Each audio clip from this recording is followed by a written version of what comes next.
நாயன்மார்களும் அல்லது அடியார்கள் பக்தர்கள் இவர்களால் பக்தியோடு சேர்ந்து வளர்ந்த தமிழ் தான் வளர்ச்சியை கண்டது.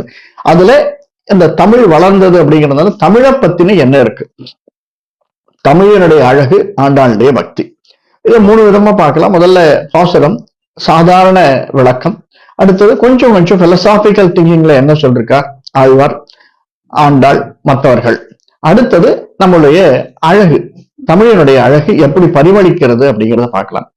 மாறி மலைமுழஞ்சில் மன்னி கிடந்து உறங்கும் சீரிய சிங்கம் அறிவுற்று தீ விழித்து வேரி வயிற் பொங்க எப்பாடும் பேர்ந்து உதறி மூறி நிமிர்ந்து முழங்கி புறப்பட்டு போதருமா போலே நீ பூவை பூவண்ணா உன் கோயில் நின்று இங்கனே போந்தருளி கோப்புடைய சீரிய சிங்காதனத்திருந்து யாம் வந்த காரியம் ஆராய்ந்து அருளேலோர் எம்பாவாய். இதுல இந்த தமிழோடைய அழகு முக்கியமா சொல்லணும்னா சீரிய சிங்கம், சீரிய அப்படின்னு சின்னரி வருது, பெரிய அப்படிங்கிறதுக்கு சின்னரி, சிறிய அப்படிங்கிறதுக்கு பெரியரி.